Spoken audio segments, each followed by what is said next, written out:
You open your eyes to a world of grass and sky. The air is cool, but not cold. The sun is just a sleepy orange yolk, barely peeking over the endless Mongolian steppe. You are not in your bed anymore. You are somewhere between yesterday and 1,000 years ago, where the grass is taller than your knees and the wind is always whispering secrets. You take a deep breath. It smells like wild thyme, horse sweat, and the faintest hint of last night's campfire. You are about to spend a day with the Mongol emperors. Don't worry, there will be no sword fights, no wild chases, and no surprise quizzes. This is a story for sleep, not for stress. You probably won't make it through this day. That's the point. Before we begin, let's do the YouTube thing, but softly. If you like gentle journeys through history, please tap the like button. If you want more sleepy stories, subscribe. And if you're awake enough, comment below with your location and the local time. I want to know where you're listening from, even if you're already half asleep. Now let's relax on tonight's ride. The grass is soft, the horses are calm, and the only thing you need to do is listen. You walk through the camp. It's not a city, but it's not just a few tents either. This is the Ordu, the traveling palace of the Mongol emperors. The yurts are round and white, like giant marshmallows scattered across the plain. Some are small for families. Some are huge for the emperor and his many, many relatives. You hear the low hum of voices, the clink of metal bowls, and the occasional snort of a horse who thinks it's funnier than it is. The Mongols love their horses. They love them so much, they sometimes name them after the weather. There's a horse called Cloudy and another called Sudden Breeze. You wonder if there's a horse named Forgot My Homework. Probably. You pass a group of women boiling milk in a big iron pot. They are making arag, the famous Mongol drink. It's fermented mare's milk. Yes, you heard that right. Mare's milk. It's tangy, fizzy, and suspicious. The women laugh as they stir, their cheeks red from the wind. One of them waves you over and offers you a cup. You take a sip. It tastes like yogurt that's been left out at a music festival. You smile politely. The women nod, as if to say, "Yes, it's weird, but it's ours." Mongol hospitality is legendary. If you show up at a yurt, you get food, drink, and a place to sit. If you show up at a modern apartment, you get a Wi-Fi password and a warning not to touch the thermostat. Times change. A little boy runs past you, chasing a sheep. The sheep is not impressed. It dodges left, then right, then stops to eat a flower. The boy shrugs and sits down. You realize that life here is both busy and slow. There are chores, but there is also time to watch the clouds. The Mongols believe that the sky is sacred. They call it eternal blue heaven. It's not just a pretty phrase. It's their whole worldview. The emperor, the great Khan, rules by the will of the sky. If the sky is happy, the empire is happy. If the sky is grumpy, it's best to stay inside. You hear a commotion near the biggest yurt. It's the emperor's tent, decorated with blue silk and golden tassels. Today is a special day. The emperor is planning a date night. Yes, even Mongol emperors need romance. You might think of Genghis Khan as a fierce warrior, but he also liked a good picnic. Historians still debate whether he preferred poetry or wrestling matches on his dates. The records are unclear, and honestly, who can blame them? If you had to write down every awkward date you ever had, you'd leave out the embarrassing parts, too. You walk closer to the emperor's yurt. The guards are tall and serious, but one of them is picking his nose when he thinks no one is looking. You pretend not to notice. The emperor's wives are busy choosing outfits. In Mongol culture, emperors often had several wives. Each wife had her yurt, her staff, and her own opinions about what makes a good date. Tonight, the emperor has chosen his favorite wife for a moonlit ride across the steppe. The other wives pretend not to care, but you can tell they're watching. It's like a reality show, but with more horses and fewer commercials. You notice something odd. The emperor's yurt has a small wooden box outside the door. It's filled with dried herbs and a few shiny stones. This is a shaman's kit. The Mongols believe in spirits, omens, and the power of the unseen. Before any big event, the shaman checks the stars, the wind, and sometimes the emperor's dreams. If the omens are favorable, the date proceeds. If the omens are bad, it's a good night to stay in and watch the fire. Scholars still debate the extent of the shaman's actual power. Some say they were just advisors. Others say they could make or break an emperor's career. Either way, you don't want to spill their tea. As the sun climbs higher, the camp comes alive. Horses are saddled. Bows are strung. Someone is singing a song about a lost sheep and a very confused wolf. You feel the energy of the place. It's not frantic, but it's not lazy either. It's the kind of energy you get when you know something special is about to happen, but you're not sure what. You find a spot on the grass and sit down. The ground is warm from the sun. You close your eyes for a moment. You hear the wind, the laughter, and the distant sound of hooves. You are here, in the heart of the Mongol world, on the edge of history and dream. You might be wondering what a Mongol date night looks like. Is it all candlelight and roses? Not exactly. Mongol romance is practical, a little bit wild, and always involves horses. Sometimes the emperor and his wife race across the steppe. Sometimes they share stories by the fire. Sometimes they sit and watch the stars, trying to guess which one is the spirit of a famous ancestor. There are no fancy restaurants, no movie theaters, and no awkward small talk about the weather. The weather is always the same, windy, with a chance of more wind. You stretch out on the grass. The sky is so big it makes you feel small in the best way. You think about all the people who have lived and loved on these plains. You wonder if they ever felt bored, or lonely, or just a little bit silly. Probably. Even emperors have awkward moments. Even the greatest love stories have a few sheep in the background. You smile. You are ready for whatever comes next. You open your eyes again, just in time to see a group of servants bustling around the emperor's yurt. They are carrying baskets of food, bundles of blankets, and a suspiciously large number of pillows. Mongol date nights are not about suffering for love. They are about simple, comforting moments.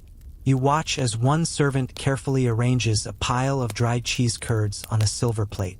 This is called arul, and it's the Mongol version of a snack mix. It's hard, sour, and will probably break your tooth if you're not careful. But it lasts forever, which is handy when your idea of a romantic getaway is riding for hours across the world's biggest grassland.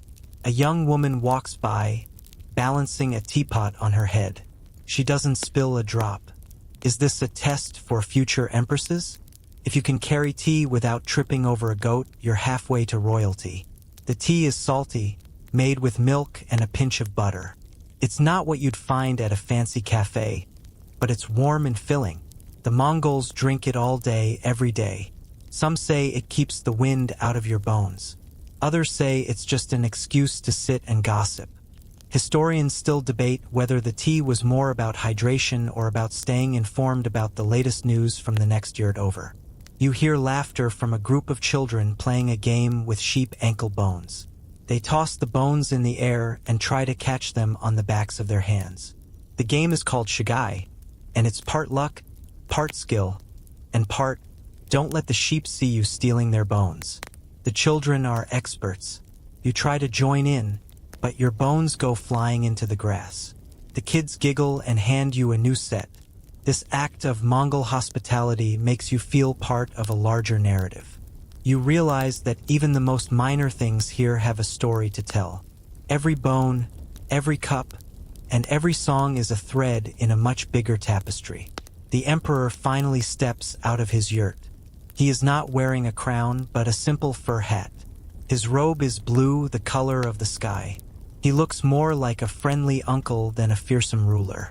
His favorite wife stands beside him, her hair braided with ribbons and tiny bells. When she moves, the bells make a sound like distant rain. You notice that she is smiling but also keeping a close eye on the emperor. Perhaps she's ensuring he doesn't forget the snacks. or she's just used to being the most intelligent person in the room. The emperor's horse is brought forward. It's a sturdy little animal, not much bigger than a pony, but with the attitude of a rock star. The Mongols love their horses almost as much as they love their freedom. A Mongol without a horse is like a fish without water or a YouTuber without a ring light. The horse is not just a means of transportation but a symbol of their nomadic lifestyle, their independence, and their connection to the vast steppe. The emperor pats his horse on the neck and whispers something in its ear. The horse flicks its tail as if to say, "Let's get this show on the road." You follow the royal couple as they mount their horses and ride out of the camp. The steppe stretches out in every direction, a sea of green and gold. The grass waves in the wind, and you feel like you're floating. The only sound is the soft thud of hooves and the occasional snort from a horse who thinks it's funnier than it is. The emperor and his wife ride side by side, sometimes talking, sometimes just enjoying the silence. You realize that this is their idea of romance. Not grand gestures, but quiet moments in a world that is constantly moving. This tranquility makes you feel calm and serene. As you ride, you pass a group of herders tending to a flock of sheep. One of the herders waves and offers you a piece of dried meat. It's tough, salty, and tastes like it's been aged since the last ice age. You chew politely and try not to break a tooth. The herder grins and tells you that the best dates always include a snack. You nod, pretending you agree, even though you're secretly dreaming of pizza. The emperor and his wife stop at a small hill. From here, you can see the whole camp, the yurts shining in the sun like pearls. The wife pulls out a small wooden flute and begins to play a gentle tune. The music drifts across the grass, soft and sweet. The emperor closes his eyes and listens. You feel the world slow down. For a moment, everything is perfect. The wind, the music, the endless sky. You wonder if this is what happiness feels like. Simple, quiet, and just a little bit silly. You notice a group of elders sitting in a circle nearby. They are telling stories, their voices low and steady. This is a tradition as old as the steppe itself. The Mongols have a rich oral history, and these elders are the keepers of their people's stories. One elder is describing a time when the sky turned green and the horses refused to eat. Another is talking about a dream where a fox stole his hat. The stories are strange, funny, and sometimes a little confusing. However, they are also a means to pass on knowledge, entertain, and connect. Historians still debate whether these tales are true or just a way to pass the time. You decide it doesn't matter. Every story is true if you believe it long enough. As the sun begins to set, the emperor and his wife share a bowl of arag. They toast to the sky, to the grass, and to each other. You realize that Mongol date nights are not about fancy gifts or expensive dinners. They are about being together, sharing food, and laughing at the wind. In a world where dating often feels like a high-stakes game, this simplicity is refreshing. You feel a sense of peace settle over you, like a warm blanket. You are part of this world now, if only for a night. You stretch out on the grass, watching the stars appear one by one. The sky is so big, it makes your worries feel small. You hear the distant sound of laughter, the soft music of the flute, and the gentle snoring of a horse who has had a very long day. You close your eyes and let the world fade away, knowing that tomorrow will bring new stories, new snacks, and maybe even a new game of sheep ankle bones. You wake to the sound of hooves and laughter. The sun is barely up, but the camp is already alive. Someone is singing a song about a horse who fell in love with a goat. You're not sure if it's a love story or a warning. Either way, it's catchy. You sit up and brush the grass from your hair. A small dog sniffs your shoe, decides you're not interesting, and trots away. You watch as the emperor's wife braids her hair, her fingers moving so fast it's like watching a magician. She ties the end with a bit of blue ribbon. Blue is the color of the sky, and the sky is everything here. You wonder if you should start wearing more blue. Maybe it would help you feel as calm as she looks. Breakfast in the order is not what you expect. There are no pancakes, no orange juice, and no coffee. Instead, you get a bowl of hot millet porridge, a chunk of dried cheese, and a cup of salty tea. You take a bite of the cheese. It's so hard that you consider using it as a building material. The porridge is warm and filling, though, and the tea is, well, it's tea. The emperor's wife sits beside you and offers you a spoonful of honey. She winks and says, "It makes the tea taste like a secret." You try it. She's right. It's still salty, but now it's a sweet secret. A group of children runs by, chasing a chicken. The chicken is winning. You hear one of the elders say, "That's the fastest chicken on the steppe." You wonder if there's a prize for that. Maybe a medal shaped like an egg. The children give up and sit in a circle, playing a game with pebbles. You watch as they laugh and argue about the rules. Mongol games are simple, but the arguments are epic. Historians still debate whether the rules were ever written down or if they were created as needed. You suspect it's the second one. The emperor appears, looking well-rested and ready for another day. He greets everyone with a nod and a smile. You notice he has a new hat. It's taller than yesterday's, with a feather stuck in the side. You wonder if he has a hat for every day of the week. Maybe he has a special hat just for date nights. The emperor's wife teases him about the feather. He laughs and says, "It's for good luck." She rolls her eyes, but you can tell she likes it. You realize that even emperors need a little luck sometimes. You follow the emperor as he walks through the camp. He stops to talk to a group of craftsmen who are making saddles. The saddles are decorated with silver and bright red thread. One craftsman shows you a tiny saddle made for a child's toy horse. It's perfect in every detail. You ask if you can try it on your finger. The craftsman laughs and says, "Only if your finger can ride." You decide not to risk it. The Mongols are famous for their saddles. They spend more time on horseback than most people spend on their phones. Some say a Mongol can sleep while riding. Others say that's just a story to impress visitors. Scholars still argue about it, but you're pretty sure you'd fall off. You wander over to the cooking area. The smell of roasting meat fills the air. A woman is making dumplings called buz. She shows you how to pinch the dough just right so the filling doesn't escape. You try, but your dumpling looks more like a sad pillow. She laughs and says, "It's the taste that matters." You watch as she steams the dumplings over a fire. The steam rises in little clouds, and you wonder if the sky is hungry too. You take a bite. It's juicy, savory, and just a little bit spicy. You decide you could get used to this. A shaman walks by, his coat covered in bells and bits of fur. He stops and looks at you with a twinkle in his eye. He says, "The spirits say you will have a lucky day." You thank him, even though you're not sure what that means. Maybe it means you won't trip over a goat. Perhaps it means you'll finally win at sheep ankle bones. The shaman moves on, humming a tune that sounds like the wind. You realize that in the Urdu, everyone has a role. Some people cook, some people ride, some people tell stories, and some people make sure the spirits are happy. You sit by the fire and listen to the elders talk. One tells a story about a time when the emperor tried to cook his dinner and set his yurt on fire. Everyone laughs, even the emperor. He says, "That's why I leave the cooking to the experts." You realize that even the most powerful people have embarrassing moments. It makes them feel more real, more human. You think about your kitchen disasters and feel a little better.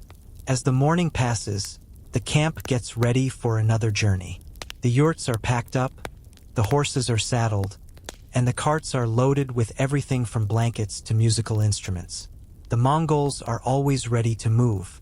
They say the steppe is their home, but their home is constantly changing. You watch as the camp slowly disappears, leaving only a patch of flattened grass and a few stray feathers. You wonder if anyone will ever know you were here. You climb onto a horse and join the procession. The wind is at your back, and the sky is as blue as ever. You feel the rhythm of the horse beneath you, steady and strong.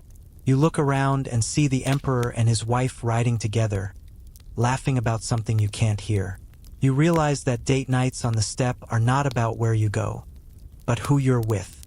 You smile and let the world carry you forward, one hoofbeat at a time. You ride for hours, but time passes differently here.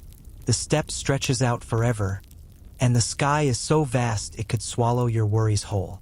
The wind tugs at your sleeves, playful and persistent, carrying with it the scent of wildflowers and the sound of distant horse hooves. You start to understand why the Mongols love this place. There are no walls, no fences, and no one telling you to hurry up. You can go as fast or as slow as you want. You can even stop in the middle of nowhere and have a picnic, which is precisely what the emperor decides to do. The procession halts near a small stream. The water is clear and cold, and the grass is soft beneath your feet. The emperor's wife spreads out a blanket and starts unpacking food. There's more dried cheese, of course, but also fresh bread, slices of roast lamb, and a jar of wild honey. You help yourself to a little of everything. The bread is chewy, the lamb is tender, and the honey tastes like sunshine. You wonder if the bees here are happier than those in the city. They may have less traffic to deal with. A group of musicians sits nearby, tuning their instruments. One plays a morinkur, a horsehead fiddle with a sound as smooth as velvet. Another taps a drum, keeping time with the rhythm of the horses. The music drifts across the grass, blending with the sound of the stream. You close your eyes and let the notes wash over you. It's like a lullaby for grown-ups. You almost forget you're supposed to be learning history. But don't worry, here's your fact for the day. The morinkur is so vital in Mongol culture that some people believe it can call the spirits of horses. Historians still debate whether the horses show up or if they're looking for snacks. This instrument has been an integral part of Mongolian culture for centuries, frequently used in traditional ceremonies and celebrations. You open your eyes and see the emperor trying to catch a fish with his bare hands. He's not very good at it. His wife laughs and offers him a stick with a string tied to the end. He grins and gives it a try. You realize that even emperors need help sometimes. This act of humility and the emperor's willingness to engage in a simple, everyday task, such as fishing, reflect the egalitarian values deeply rooted in Mongolian culture. You also understand that fishing is a lot like life. Sometimes you catch something, sometimes you get wet. The emperor finally catches a tiny fish and holds it up like a trophy. Everyone cheers, even the fish, who is probably just happy to be famous for a second. Nearby, a group of children is building a tower out of stones. They argue about which stone should go on top. One girl insists that the biggest stone is the best, while another says the smallest stone is the luckiest. You watch as the tower wobbles, then collapses in a gentle heap. The children laugh and start over. You think about all the towers you've built in your own life. Some tall, some small, some that fell over for no reason at all. You decide that maybe the fun is in the building, not the finishing. A herder walks by with a flock of goats. The goats are wearing tiny bells around their necks.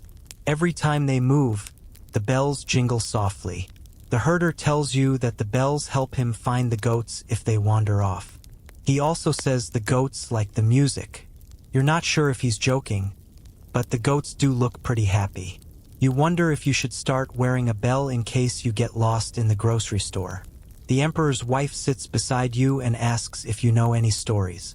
You try to think of one, but all you can remember is a joke about a chicken crossing the road. You tell it anyway. She laughs and says, "Maybe the chicken just wanted to see the other side of the steppe." You realize that humor is the same everywhere, even if the punchlines are a little different. You feel a little braver, a little lighter. As the sun climbs higher, the picnic comes to a close. The musicians pack up their instruments, the children gather their stones, and the emperor's wife carefully wraps up the leftovers. Nothing is wasted here. Even the crumbs are collected for the birds. You help clean up, making you feel like part of the team. The emperor thanks everyone for an excellent meal. He says, "A good picnic is better than a bad battle." You nod, pretending you've been in a battle before.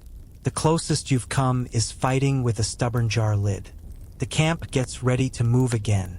The horses are saddled, the carts are loaded, and the goats are rounded up. You climb onto your horse and take one last look at the stream.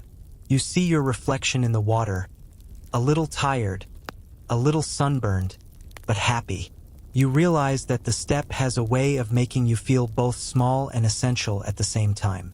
You are just one person in a sea of grass, but you are also part of something much bigger. As you ride away, you hear the emperor's wife humming a tune. It's the same melody the musicians played earlier.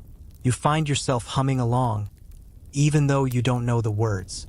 The wind picks up, carrying the song across the steppe. You wonder if anyone else will hear it, or if it will just drift away into the sky. You decide it doesn't matter. Some songs are meant to be shared, even if no one is listening. You look back at the spot where you had your picnic. It's already empty, the grass springing back into place. You think about all the people who have passed through this land, leaving only footprints and memories. You wonder if anyone will remember your visit. Maybe the goats will, maybe the fish, or the wind will carry your story to someone else, far away. You smile and let the world move on, one step at a time. You ride on, the sun now high and the steppe shimmering with heat. The grass waves in slow motion, like a green ocean with no shore in sight. You start to feel the rhythm of the day. Ride, rest, eat, laugh, repeat. It's a simple pattern, but it works. You wonder if you could live like this forever, or at least until you run out of clean socks. The emperor's wife rides beside you, her blue ribbons fluttering in the breeze. She points out a distant herd of wild horses, their manes flying as they gallop across the plain. Those are the emperor's cousins, she jokes.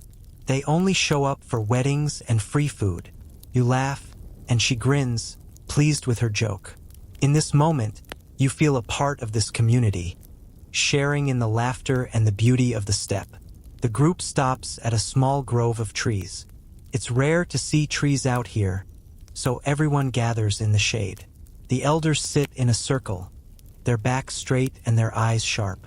One of them begins to tell a story about the first Mongol emperor, Genghis Khan. He claims that Genghis was born with a blood clot in his fist, a sign that he would become a great leader. You try not to picture it. The elder's voice is slow and steady, like a river. He discusses how Genghis united the tribes, his respect for the wisdom of women, and his habit of always listening to his mother's advice. You learn that Mongol women had more freedom than most women in the world at that time. They could own property, ride horses, and even lead armies. Historians still debate the extent of their power, but it's clear they weren't merely sitting around making cheese. These historical insights into Genghis Khan and the roles of Mongol women leave you intellectually stimulated and intrigued. A young girl sits next to you, braiding grass into a tiny horse. She hands it to you with a shy smile. You thank her and try to make one yourself. Yours looks more like a confused worm, but she says it's beautiful. You realize that compliments are the same in every language. You tuck the grass horse into your pocket, a small reminder that you are part of the story now, even if only for a day. Lunch is served under the trees. There's more roast meat, more salty tea, and a new dish, boiled dumplings filled with onions and mutton. They're called banch and they're delicious. You eat 3 then for and lose count. The emperor's wife teases you, saying, "Careful, or you'll have to ride a goat home." You laugh and promise to save room for dessert. Dessert is a handful of wild berries and a piece of honeycomb. You bite into the honeycomb and feel the sweetness melt on your tongue. You wonder if this is what happiness tastes like. After lunch, the emperor calls for a game of buzkashi. It's a sport played on horseback, where riders try to grab a goat carcass and carry it across a goal line. Today, they use a sack of wool instead of a goat because the real goats are too busy napping. The riders line up, their horses snorting and pawing at the ground. The emperor joins in, his hat slightly askew. The game is fast and wild, with riders shouting and horses spinning in circles. You watch as the emperor grabs the sack and races toward the goal. his wife cheering him on.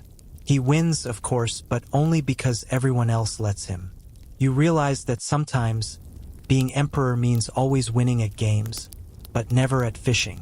A group of women sits nearby, weaving baskets from reeds.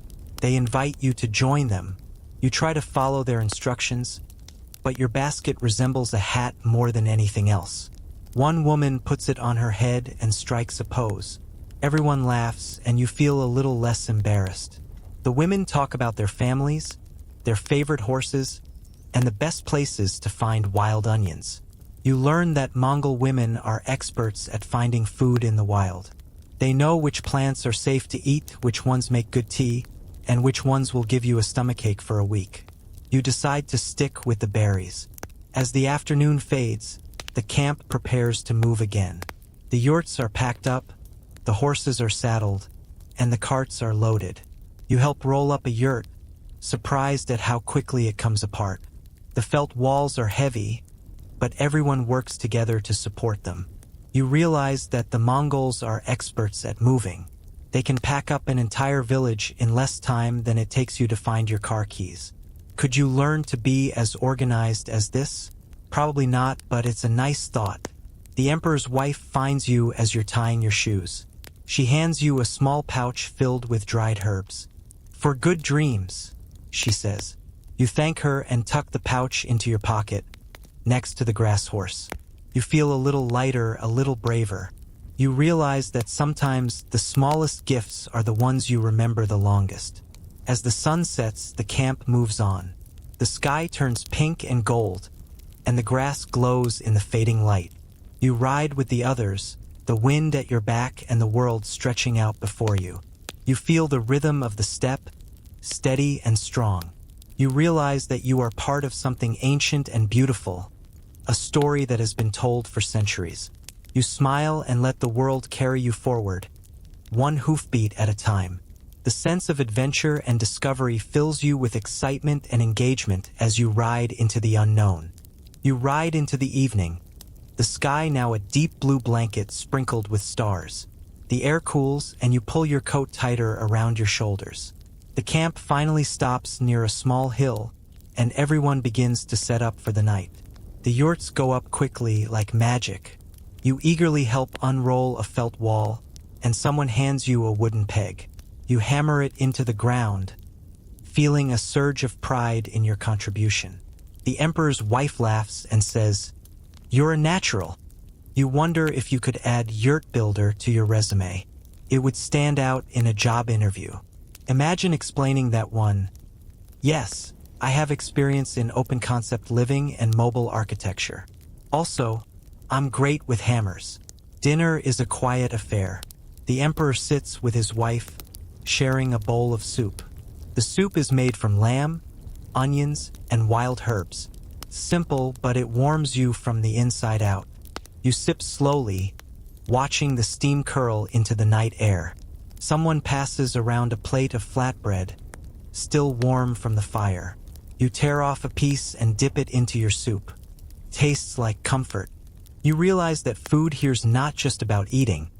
It's about an experience. It's about sharing, about being together, about making sure no one goes to bed hungry. You think about your dinners at home, eaten in front of a screen. Please bring more Mongol spirit to your table. Consider banning phones at the dinner table, or at least by banning emails. After dinner, the camp gathers around a large fire. The flames crackle and pop, sending sparks up into the sky. The musicians return, playing soft tunes on their horsehead fiddles. The music is slow and dreamy, perfect for a night under the stars. The emperor's wife sings a song about a lost horse and a clever fox. Her voice is clear and strong, and everyone listens. You don't understand all the words, but you feel the emotion in every note. You realize that music is a language all its own. You wonder if the horses are listening too. Maybe they're judging the singing like furry little music critics. A shaman steps forward, his coat jingling with tiny bells. He throws a handful of herbs into the fire, and the smoke rises in twisting shapes. He begins to chant, his voice low and rhythmic. The elders close their eyes, swaying gently to the sound. The shaman tells a story about the spirits of the steppe, about how they watch over the camp and guide the horses. He says that the spirits are always near, especially on nights like this. Historians still debate how much the Mongols truly believed in these spirits, but one can sense the magic in the air. You decide it's better not to question it. After all, who are you to argue with a man wearing more bells than a holiday sweater? The emperor stands and thanks the shaman. He says, "May the spirits bring us good dreams and safe travels." Everyone nods, and you feel a sense of peace settle over the camp.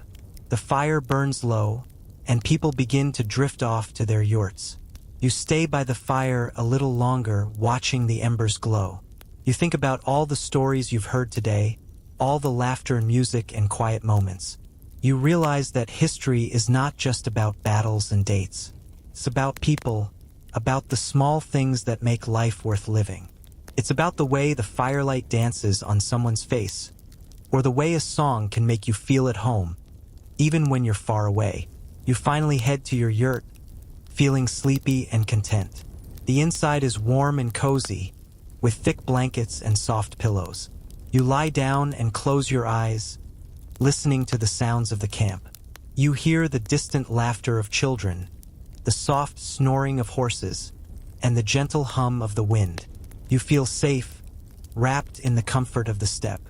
The yurt feels like a warm embrace, and you realize that you've found a home away from home. You remember the pouch of herbs the emperor's wife gave you. You hold it in your hand, breathing in the sweet, earthy scent.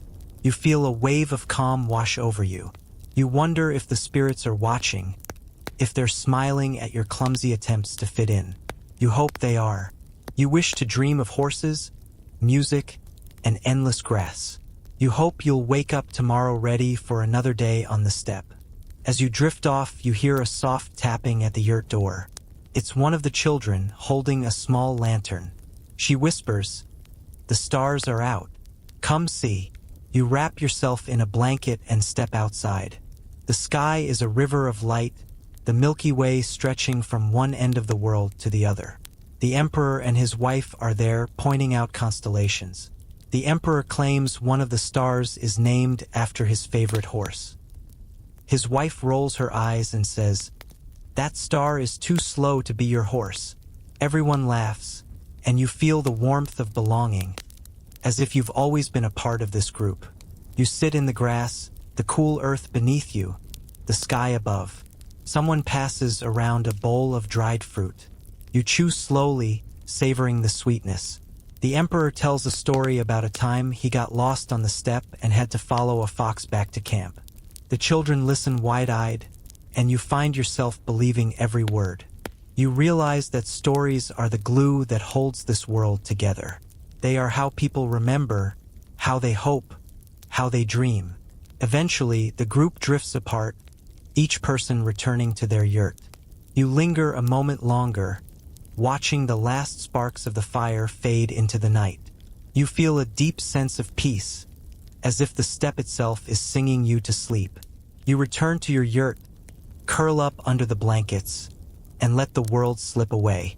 You are safe, you are warm, and you are exactly where you need to be. You wake before the sun, the yurt still dark and quiet. The air is cool, and you can hear the soft breathing of the camp all around you. For a moment, you lie there listening. Somewhere a horse snorts. Someone stirs in the yurt next to ours. You feel the gentle weight of the herb pouch in your hand, its scent still clinging to your fingers. You wonder if the spirits sent you any dreams. If they did, you can't remember them, but you feel rested, as if you've been wrapped in a blanket made of clouds, enveloped in the tranquility of the steppe morning. You sit up and stretch, careful not to bump your head on the curved roof. The yurt is small but cozy, with thick felt walls and a floor covered in woven rugs. You notice a tiny window at the top, just big enough to let in a sliver of dawn. You crawl over and peek out. The sky is turning pink, the first light of day spilling across the steppe. You see the silhouettes of horses grazing, their breath rising in little clouds. You think about how different this is from your usual mornings. No alarm clock, no traffic, no emails. Just the slow, steady rhythm of the world waking up, and you feel a deep connection to the nature that surrounds you. You pull on your boots and step outside. The grass is wet with dew, and the air smells fresh and clean. The camp is already coming to life. Someone is lighting a fire, the smoke curling up into the sky. A group of women is milking mares, their hands quick and practiced. You watch as they pour the milk into a wooden bucket, then start churning it to make arag. You remember your first taste and smile. Maybe you'll try it again today, or perhaps you'll pretend to sip and hope no one notices. Breakfast is simple. A bowl of hot porridge, a slice of flatbread, and a cup of salty tea. You sit with the emperor's wife, who is already dressed and ready for the day. She asks if you slept well. You nod and thank her for the herb pouch. She smiles and says, "It's an old family recipe, good for dreams and for keeping away nosy goats." You laugh and she winks. You realize that humor is her secret weapon. She uses it to make everyone feel at ease, even strangers from far away. The emperor joins you, looking cheerful and well-rested. He asks if you're ready for another day of adventure. You nod, trying to look braver than you feel, but the sense of adventure in the air is palpable. He grins and says, "Today we ride to the river." You wonder how far that is. In Mongol terms, it could mean an hour or it could mean all day. You decide not to ask. Sometimes it's better not to know. Keeps things interesting, or at least it keeps you from worrying about how much your legs will hurt later. The camp packs up quickly. The yurts come down, the horses are saddled, and the carts are loaded. You help roll up a rug, surprised at how heavy it is. The emperor's wife laughs and says, "That's why we have strong arms." You flex your arm and pretend to be a mighty warrior. She claps and says, "Very impressive." You both laugh and you feel a little stronger, a little braver. As you ride out, the sun rises higher, painting the world in gold. The grass sparkles with dew, and the horses move in a slow, steady line. You fall into the rhythm of the ride, the gentle sway of the saddle, the soft thud of hooves. You watch the world go by, a flock of birds rising from the grass, a fox darting through the shadows, and a group of children racing their ponies. You realize that life here is constantly moving, constantly changing, but never rushed. It's a lesson you wish you could take home with you. Perhaps you could try walking a little slower, or at least not rushing to catch the bus every morning. You pass a group of elders sitting on a hill, their faces turned to the sun. They are telling stories, their voices low and steady. One elder is talking about a time when the river froze so solid that even the horses could skate on it. Another says he once saw a rainbow at midnight. You wonder if these stories are true or just the kind of tales people tell to make the world a little more magical. Historians still debate the extent to which Mongol oral history is fact and how much is fiction. You decide it doesn't matter. Sometimes a good story is worth more than the truth. The emperor's wife rides beside you, pointing out plants and animals as you go. She shows you a patch of wild onions, a nest of larks, and a bush covered in tiny red berries. She tells you which ones are safe to eat and which ones will make you see double. You thank her and promise to stick to the bread and porridge. She laughs and says, "Wise choice." You realize that survival on the steppe is about more than just strength. It's about knowing the land, listening to the people, and having a good sense of humor when things go wrong. As the river comes into view, the camp slows down. The water is wide and clear, sparkling in the sunlight. The horses drink, the people wash their hands and faces, and the children skip stones across the surface. You sit on the bank, watching the ripples spread out in perfect circles. You feel a sense of peace, as if the river is washing away all your worries. You realize that sometimes, the best part of a journey is simply sitting still and letting the world pass by. You close your eyes, listening to the sound of the water, the laughter of the children, and the soft murmur of voices. You feel the sun on your face, the grass under your hands, and the gentle pull of sleep at the edges of your mind.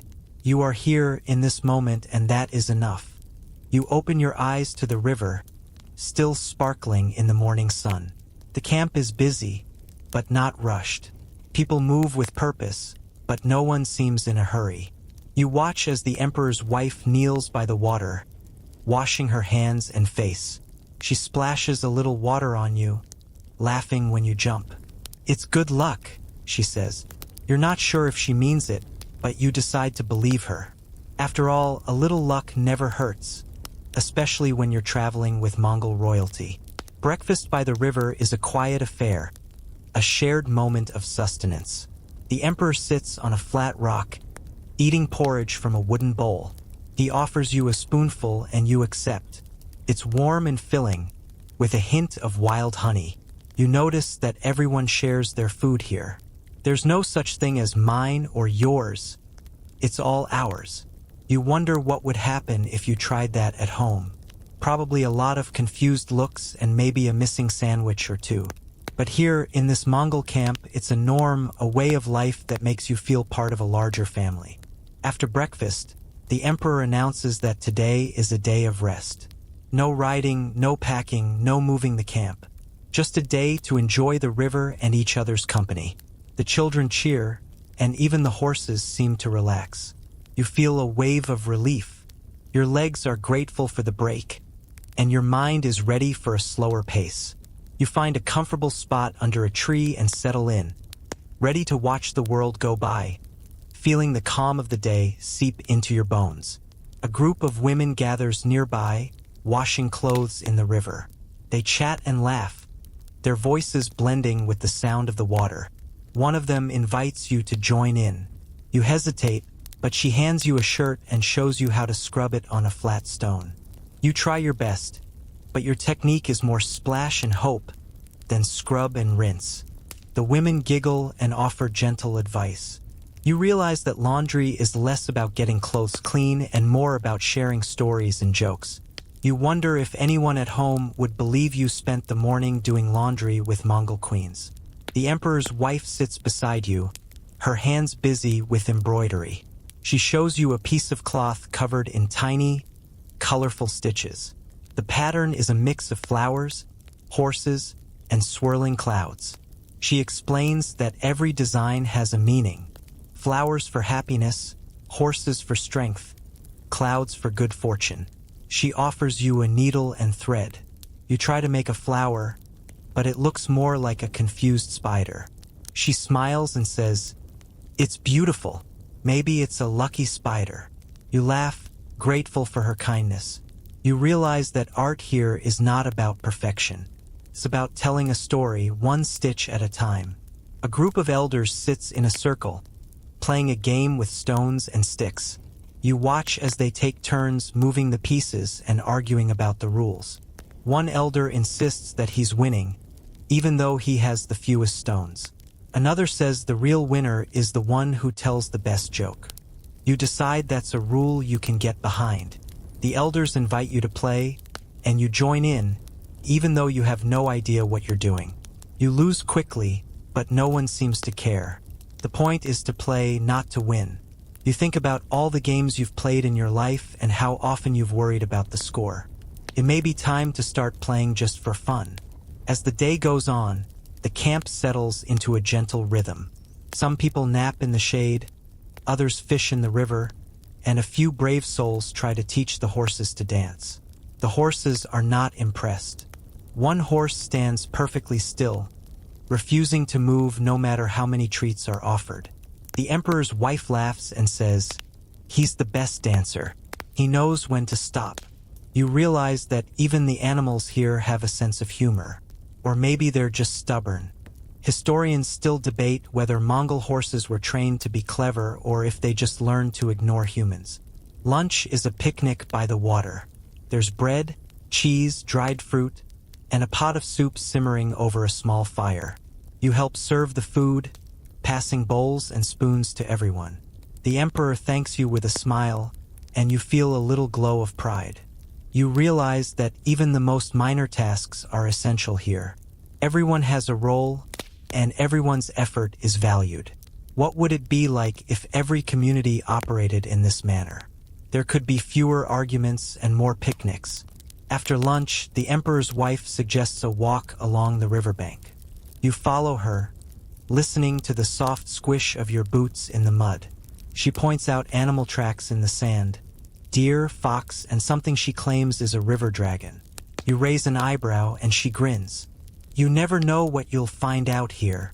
You decide to keep an eye out for dragons just in case. You realize that a bit of imagination makes every walk more interesting. As the sun begins to set, the camp gathers for an evening of music and stories. The musicians play gentle tunes, and the elders share tales of old. One story is about a fish that turned into a bird and flew away. Another is about a yurt that rolled down a hill and landed in a field of wild onions. The stories are funny, strange, and sometimes wise. You listen, letting the words wash over you like the river. You realize that stories are the heart of this world. They connect people, pass down wisdom, and make even the longest days feel short. You feel a part of this rich tradition, engaged and connected. You end the day sitting by the water, watching the stars appear one by one. The emperor's wife sits beside you, humming a lullaby. You feel the cool breeze on your face, the soft grass under your hands, and the gentle pull of sleep. You close your eyes, grateful for this day of rest, and let the world fade away. You wake to the sound of gentle splashing. The river is alive with morning light, and the camp is already stirring. Someone is singing a song about a turtle who wanted to be a bird. You smile, still half dreaming, and stretch your arms above your head. The air is crisp and cool, and you feel refreshed, as if the river itself has washed away any leftover worries. You sit up and see the emperor's wife already awake, braiding her hair and humming softly. She waves you over, and you join her by the water's edge, the tranquility of the morning enveloping you. Breakfast is a quiet affair. Today, there's a new treat. Small cakes made from millet and honey, shaped like tiny suns. You take a bite, and the sweetness surprises you. The emperor's wife grins and says, "For a bright day." You nod, mouth full, and try not to drop crumbs in the river. The emperor joins you, his hair still damp from a quick wash. He looks at the cakes and jokes. If only every day started with sunshine, you could eat. You laugh and he winks, clearly pleased with his joke. You realize that even emperors need a little silliness in the morning, and the joy of learning and laughter fills the air. After breakfast, the camp prepares to move again. The yurts come down, the horses are saddled, and the carts are loaded. You help pack up, rolling blankets and tying bundles. You're getting better at it, though you're not still look like something a nervous squirrel would make. The emperor's wife checks your work and gives you a thumbs up. "You're almost ready to lead your caravan," she teases. You laugh and promise to practice your knots. Maybe you'll start a new trend, the artfully messy look. The journey today is longer. The steppe stretches out, endless and green, under a sky so wide it makes you feel small in the best way. You ride beside the emperor's wife, who tells you stories about the land. She points to a distant hill and says, "That's where the sky touches the earth." You squint, trying to see it, but the horizon keeps going. She laughs and says, "It's always just a little farther." You realize that some things are meant to be chased, not caught, like the perfect nap or the last piece of cake at a party. The sense of community on this journey is palpable, and you feel a strong connection to everyone around you. As you ride, you pass a group of herders moving a flock of sheep. The sheep are fluffy and determined, marching in a line that only makes sense to them. One sheep breaks away and heads straight for you. You freeze, unsure of what to do. The emperor's wife calls out, "Just say hello." You do, and the sheep stops, sniffs your boot, and then wanders off, unimpressed. You breathe a sigh of relief. The herders wave and offer you a piece of dried meat. You accept, chewing thoughtfully. It's tough, salty, and tastes like adventure. You wonder if you'll ever get used to the flavors of the steppe. The camp stops for lunch near a cluster of wildflowers. The emperor's wife picks a few and weaves them into a crown. She places it on your head and declares you king of the flowers. The children cheer and you bow dramatically. The emperor laughs and says, "Every kingdom needs a ruler with style." You wear the crown proudly, even though it keeps slipping over your eyes. You realize that sometimes the best way to fit in is to go with the flow, and maybe wear a few flowers along the way. Lunch is simple: bread, cheese, and a stew made from wild onions and lamb. You eat with your hands, tearing off pieces of bread and dipping them into the stew. The emperor's wife shows you how to scoop up the last bits with a piece of flatbread. You try, but most of it ends up on your lap. She laughs and hands you a napkin. "You're learning," she says. You nod, grateful for her patience. You think about all the things you've learned here: how to ride, how to pack, how to laugh at yourself. You wonder what else the steppe has to teach you. After lunch, the camp moves on. The sun is high, and the grass shimmers in the heat. You ride in silence for a while, listening to the sounds of the steppe: the wind in the grass, the distant call of a bird, and the soft clink of harnesses. You feel a sense of peace, as if you're precisely where you're supposed to be. You realize that the steppe is not just a place, it's a way of life. It's about moving forward, together, no matter where the road leads. As the afternoon fades, the camp stops near a grove of trees. The emperor's wife suggests a game of shagai, using sheep's ankle bones as dice. You join in, trying to remember the rules. The children are experts, flicking the bones with practiced skill. You manage to win a round and everyone cheers. The emperor's wife gives you a high five and you feel like a champion. You realize that games here are not about winning or losing. They're about being together, sharing laughter, and making memories. The sun sets, painting the sky in shades of pink and gold. The camp settles in for the night, the yurts glowing softly in the twilight. You sit by the fire, listening to the elders tell stories. One elder recounts a time when the stars fell from the sky and transformed into wild horses. Another says he once saw a rainbow that lasted all night. Historians still debate whether these stories are true, but you decide it doesn't matter. The best stories are the ones that make you dream. You crawl into your yurt, tired and happy. You close your eyes, listening to the sounds of the camp: the crackle of the fire, the soft murmur of voices, and the gentle snoring of horses. You feel the weight of the flower crown on your head and smile. You drift off to sleep, grateful for another day on the steppe and ready for whatever tomorrow brings. You wake to the gentle sound of rain tapping on the yurt. It's a soft, steady rhythm, like a lullaby for grown-ups. You lie still for a moment, listening. The air inside the yurt is cool and smells faintly of wool and wildflowers. You pull your blanket up to your chin and watch the shadows dance on the felt walls. Outside, the camp is quiet. Even the horses seem to be sleeping in. You wonder if the rain is a sign from the spirits, or just the world's way of telling everyone to take it slow today. Eventually, you crawl out of bed and peek outside. The grass is sparkling with raindrops, and the sky is a gentle gray. The emperor's wife is already up, standing under a tree with a wide-brimmed hat. She waves you over and hands you a cup of hot tea. "Rainy days are for stories," she says, her eyes twinkling. You take a sip, grateful for the warmth. The tea is salty and milky, just the way you're starting to like it.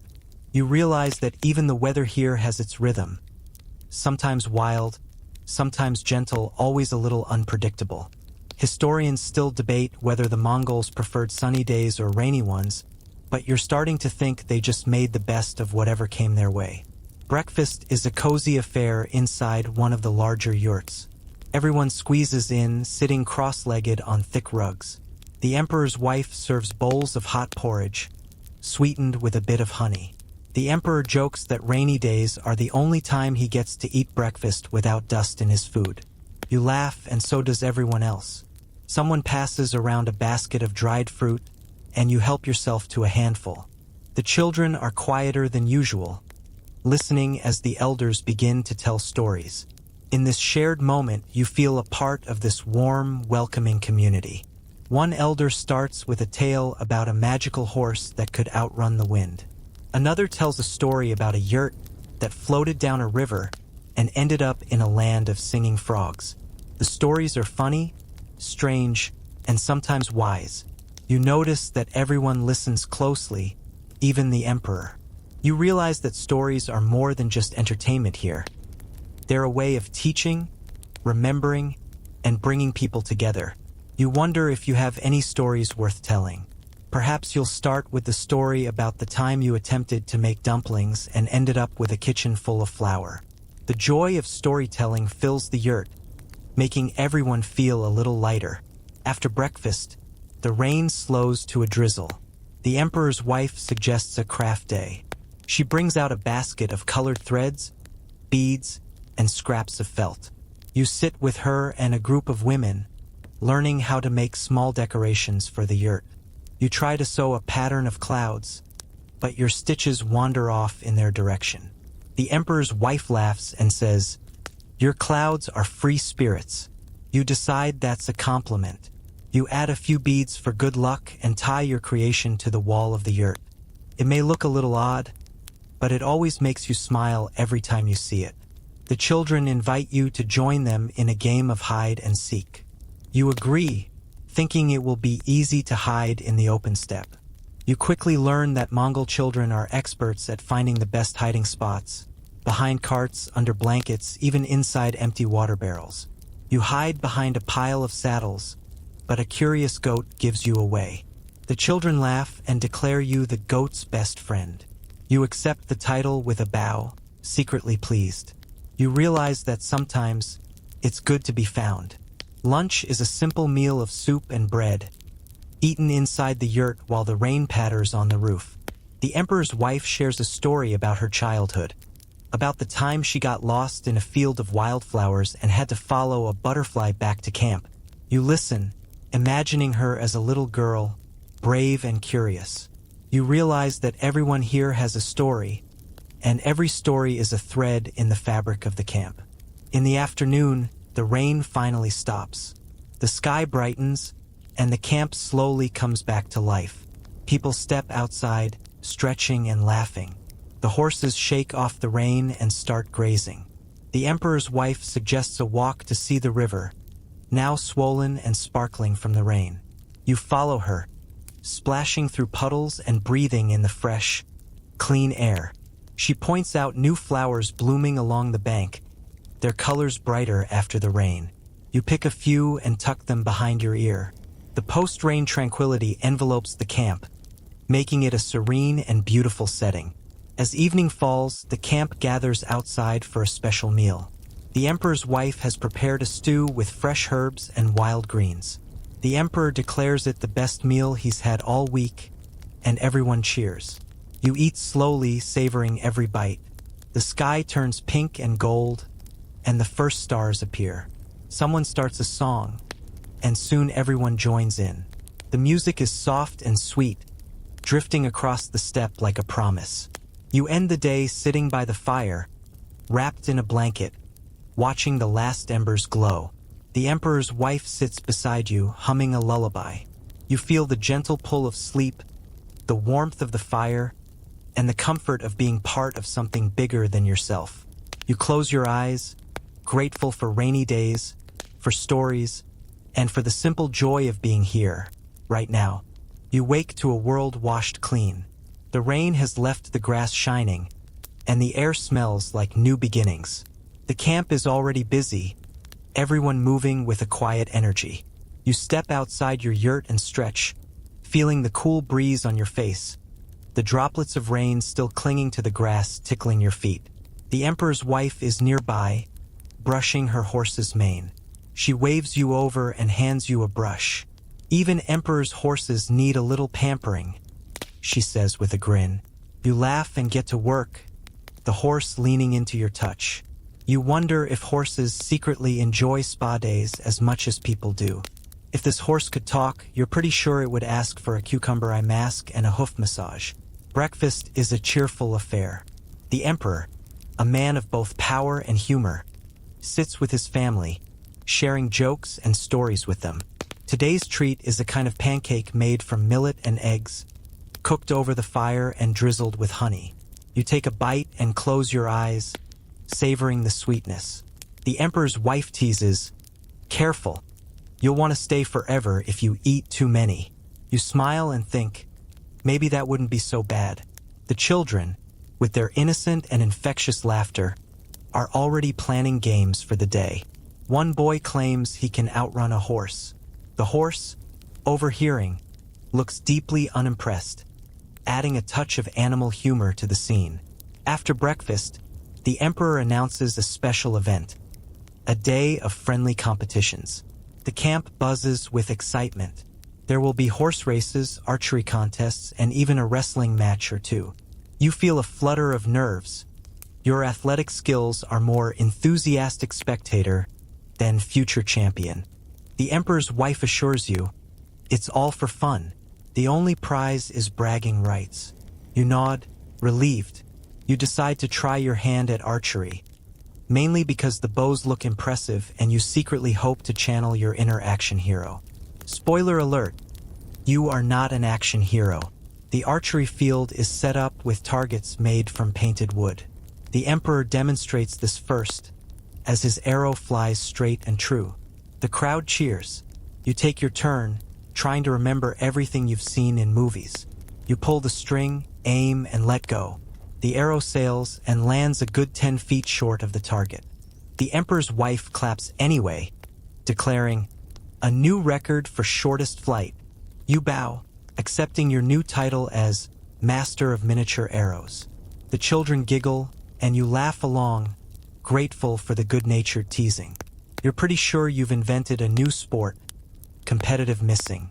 Next up is the horse race. The riders line up, their horses eager and restless.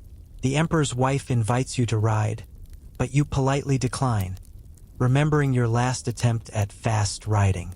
Instead, you cheer from the sidelines, waving a flag made from a piece of blue cloth. The race is wild and thrilling, horses thundering across the steppe, riders whooping and laughing. The winner is a young girl with braids flying behind her like banners. She grins as she accepts a crown of wildflowers, the crowd chanting her name. You realize that here, everyone gets a moment to shine, no matter their age or skill. Even the horses seem to strut a little after the race, as if they know they're the real stars. The wrestling match is next. Two men square off in the center of the camp, their arms locked and feet planted. The crowd cheers them on, shouting advice and encouragement. The emperor's wife explains that wrestling is a tradition among the Mongols, a means of demonstrating strength and skill. She adds, "But the real winner is the one who makes everyone laugh." Sure enough, the match ends with both men tumbling into a pile of hay, laughing so hard they can barely stand. You think about all the sports you've watched and how serious they can be. Here, the goal is joy, not just victory. You wonder if the Olympics would be more fun if every event ended in a haystack. Lunch is a picnic under the open sky. There's bread, cheese, and a stew made with wild greens. You sit with the emperor's wife, sharing stories and jokes. She tells you about a time she tried to race a goat and lost. You tell her about your disastrous archery attempt. You both laugh, and you feel the warmth of friendship growing between you. You realize that sometimes the best connections are made over shared failures and silly stories. The emperor joins you, balancing a bowl of stew and a piece of bread. He says, "The best days are the ones where everyone laughs." You nod, thinking he might be right. After lunch, the camp gathers for music and dancing.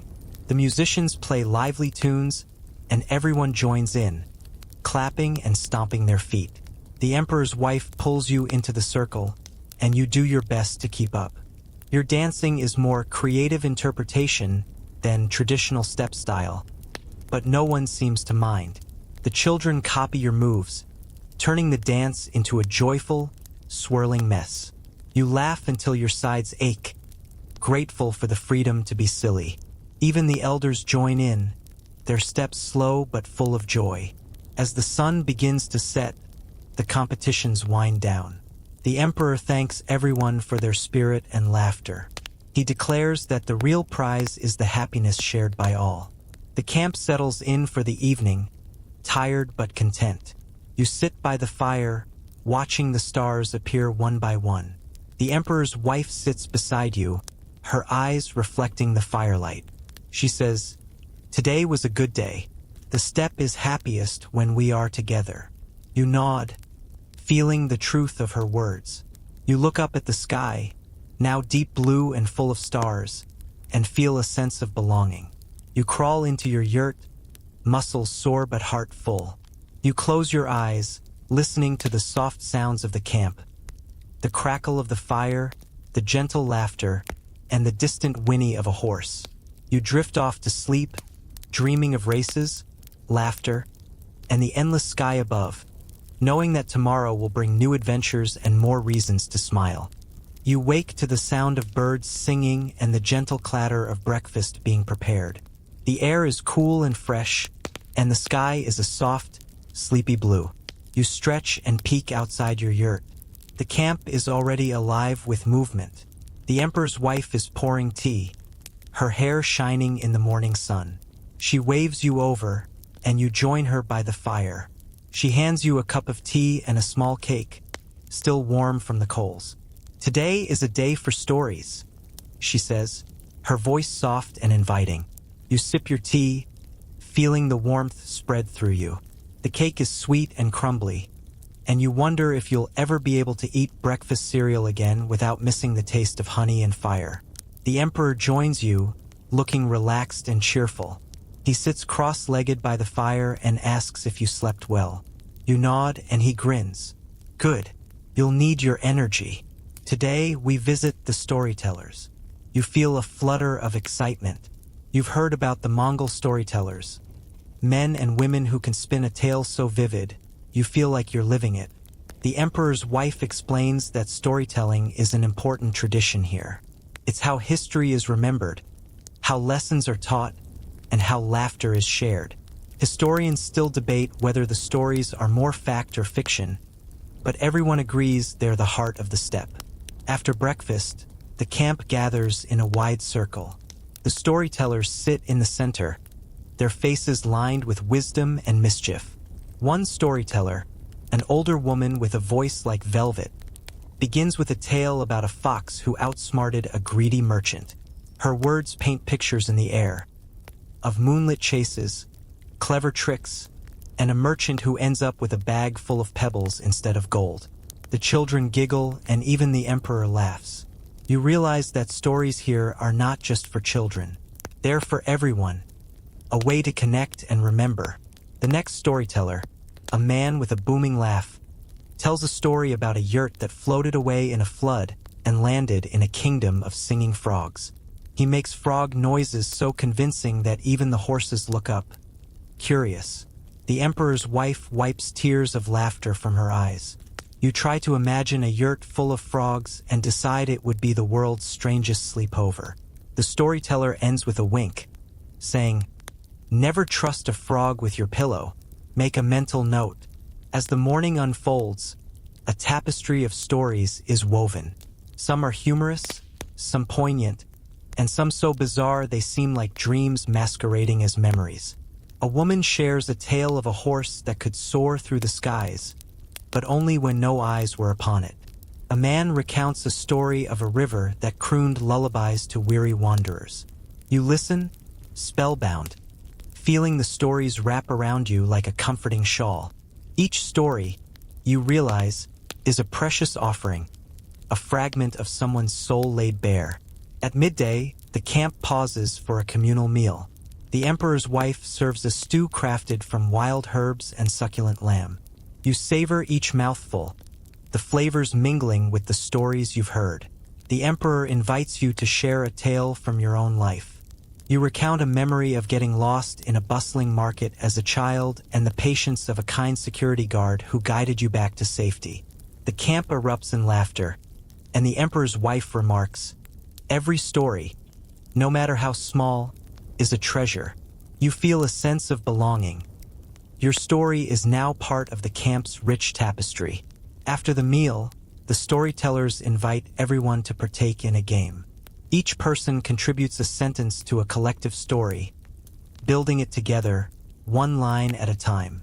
The story begins with a lost sheep and swiftly transforms into a whimsical adventure involving a chatty cloud, a runaway yurt, and a befuddled chicken. When it's your turn, you add, and then the chicken decided to become a poet. The camp erupts in laughter, and the emperor playfully dubs you the official Chicken Poet Laureate. You bow, feeling a mix of amusement and pride. Here you realize laughter is as cherished as wisdom. You wake to the sound of laughter drifting through the camp. The sun is already up, painting the grass a golden green. You stretch and step outside your yurt, blinking in the bright light. The emperor's wife is waiting for you, holding a bowl of fresh berries. She offers you some and you pop a few into your mouth. They're tart and sweet, bursting with flavor. Today is a day for learning, she says, her eyes sparkling. You wonder what new adventure awaits. You're starting to realize that every day on the steppe is a little different, a little surprising, and always full of small joys. The prospect of learning something new fills you with excitement and anticipation. Breakfast is a lively affair. The children are already playing, chasing each other around the yurts. The elders sit in a circle, sipping tea and sharing quiet jokes. The emperor joins you, looking well-rested and cheerful. He asks if you're ready for a lesson in Mongol daily life. You nod, eager to learn. He grins and says, "First, you must master the art of making dumplings." You laugh, remembering your last attempt, but you're willing to try again. The emperor's wife leads you to a table set up with bowls of dough and filling. She shows you how to pinch the edges just right, making little pleats. Your first dumpling looks more like a lopsided pillow, but she assures you it will taste just as good. As you work, she tells you that dumpling making is a family tradition, passed down through generations. Everyone has their style, their secret ingredient. Some use wild onions, others add a pinch of dried herbs. You realize that food here is more than just sustenance. It's a way to connect, to share stories, to show love. You think about your family meals, the recipes handed down, the laughter around the table. You wonder if you'll remember how to make these dumplings when you go home. Maybe you'll start a new tradition, one dumpling at a time. After breakfast, the emperor invites you to join him on a visit to the herders. You ride out across the steppe, the grass swaying in the breeze. The herders greet you with smiles and offer you a taste of fresh milk.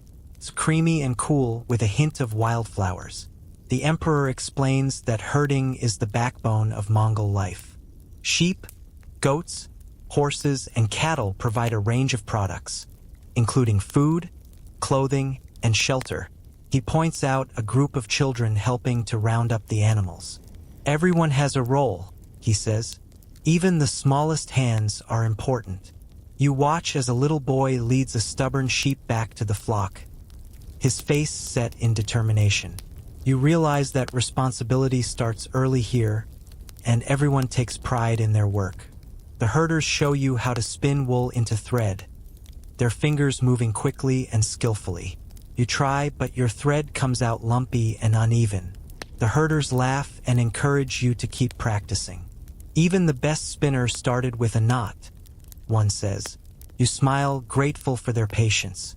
You notice that the work is done with a sense of rhythm, almost like a dance. The herders sing as they work, their voices rising and falling with the wind. You join in, humming along, feeling the music settle into your bones. Lunch is a picnic under a wide, shady tree. There's bread, cheese, and slices of roast meat. The emperor's wife brings out a jar of pickled vegetables, tangy and crisp. You eat slowly, savoring the flavors. The emperor recounts a story about a time when he attempted to herd goats and ended up chasing them to the river. The children laugh, and even the goats seem to remember, giving him a sideways glance. You realize that mistakes are part of life here, and everyone is quick to forgive and move on. This forgiving nature of the Mongol people makes you feel accepted and at ease, even with your imperfections. After lunch, the camp gathers for a lesson in traditional crafts. The emperor's wife shows you how to weave a small basket from reeds. Your fingers fumble at first, but she guides you patiently. You notice that each basket is a little different, a reflection of the person who made it. Some are tight and neat, others loose and wild. You finish your basket and hold it up, proud of your work. The emperor's wife smiles and says, "Every basket has its own story." You decide to fill yours with memories. The afternoon is spent learning about Mongol medicine. A healer shows you a collection of herbs, roots, and dried flowers.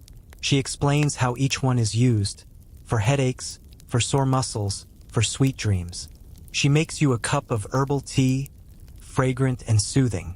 You sip it slowly, feeling the warmth spread through you.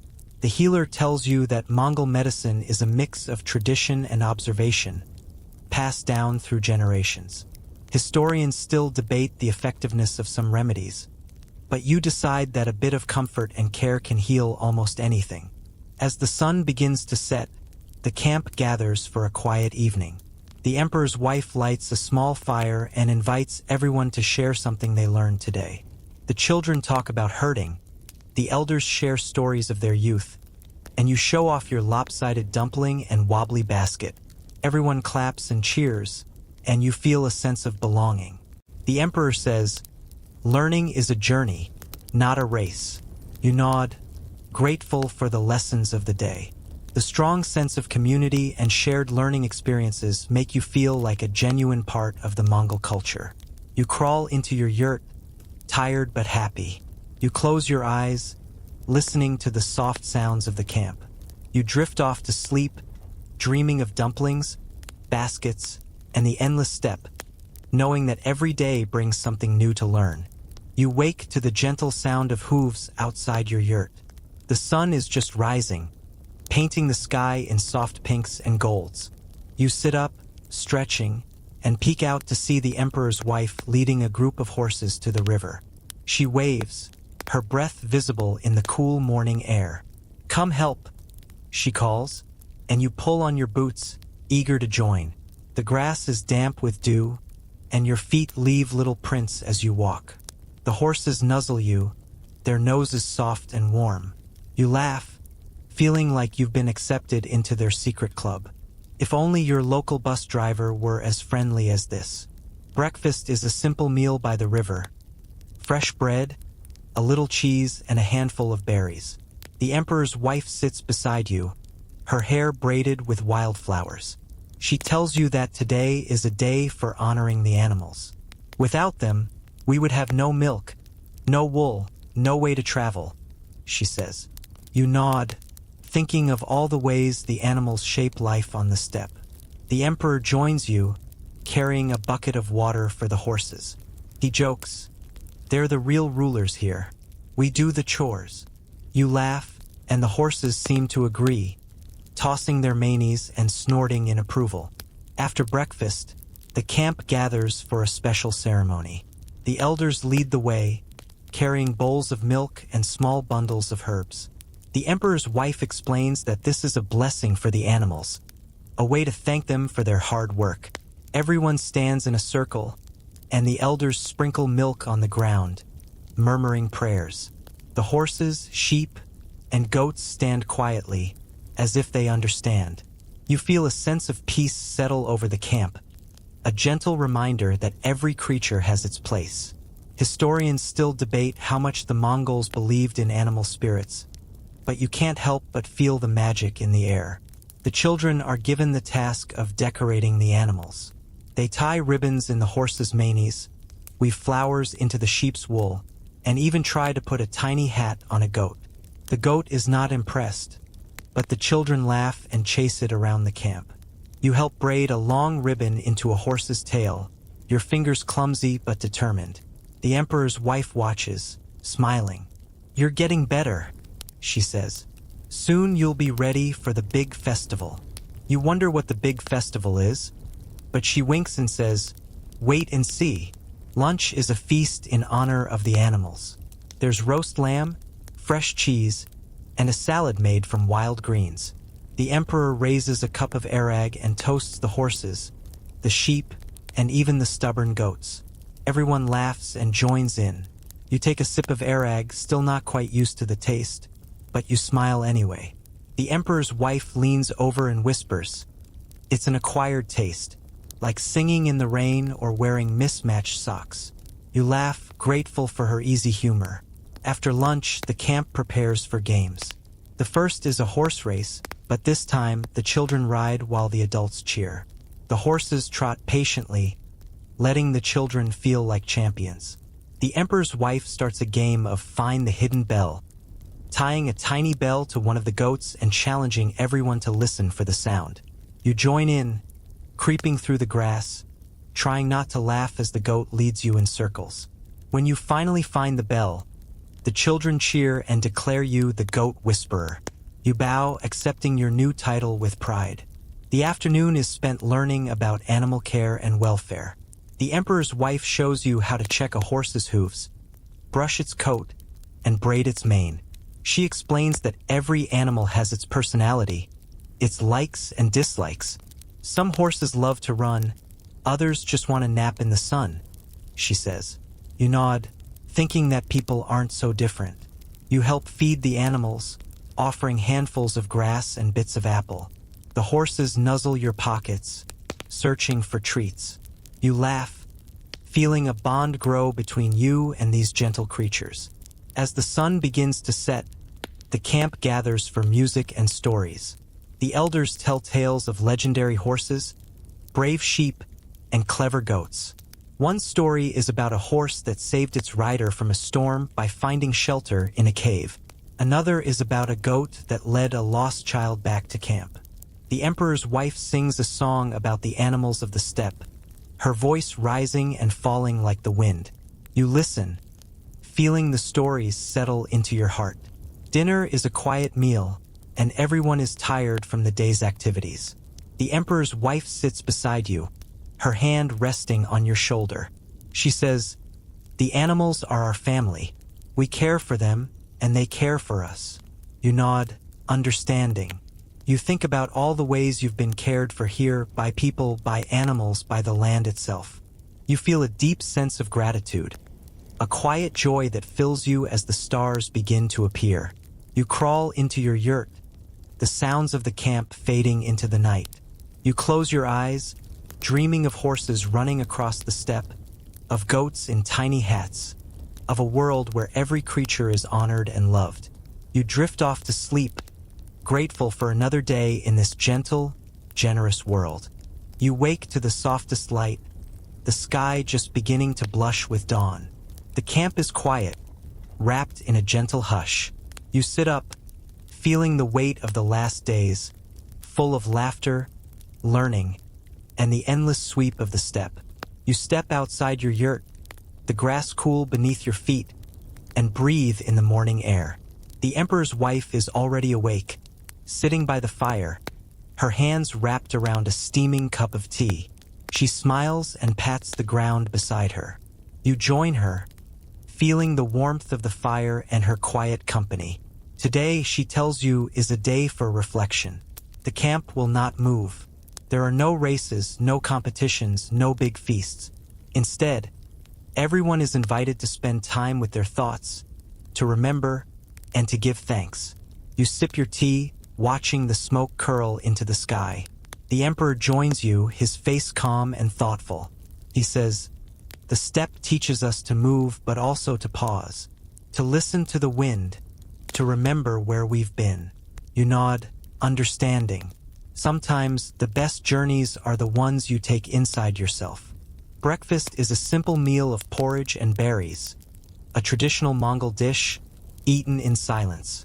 The children sit quietly, the elders lost in thought, a common sight on this day of reflection. The emperor's wife explains that this is a tradition, one day each season to rest, to honor the land and the people who have come before. She tells you that the Mongols believe the spirits of their ancestors walk the steppe, watching over the living. We remember them with quiet hearts, she says.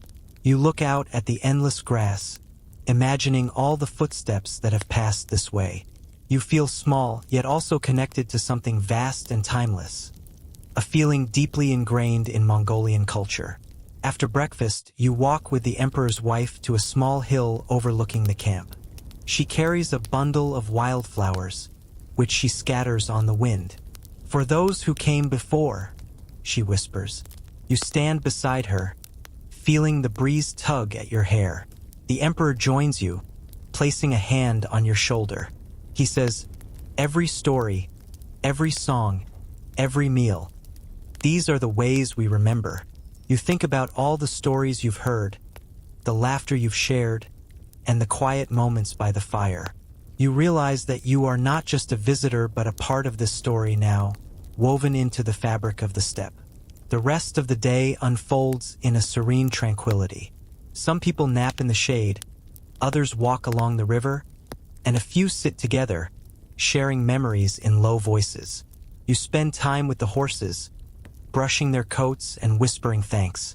You help the children gather wildflowers, their laughter soft and sweet. The emperor's wife sits with the elders, her hands busy with embroidery, her eyes full of peace. You feel a sense of calm settle over the camp, as if the land itself is breathing with you. Lunch is a quiet picnic, everyone sitting in small groups, sharing bread and cheese. The emperor's wife offers you a piece of honeycomb, sticky and golden. You eat slowly, savoring the sweetness.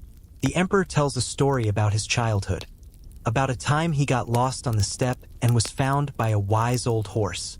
The children listen, wide-eyed, and you smile, knowing that this story will be told again and again, each time with the same wonder and anticipation. As the sun begins to set, the camp gathers for one last meal together. The fire is lit, and everyone sits in a wide circle. The emperor stands and thanks everyone for their kindness, their laughter, and their stories. He says, "The steppe is wide, but our hearts are wider." The emperor's wife sings a gentle song, her voice rising and falling like the wind. You listen, feeling the music settle deep inside you. After dinner, you walk one last time through the camp. You say goodbye to the horses, the children, and the elders. The emperor's wife hugs you, her arms warm and strong. She says, "You are always welcome here." The emperor shakes your hand, his eyes kind. "Remember the steppe," he says. "Remember the stories. You promise you will."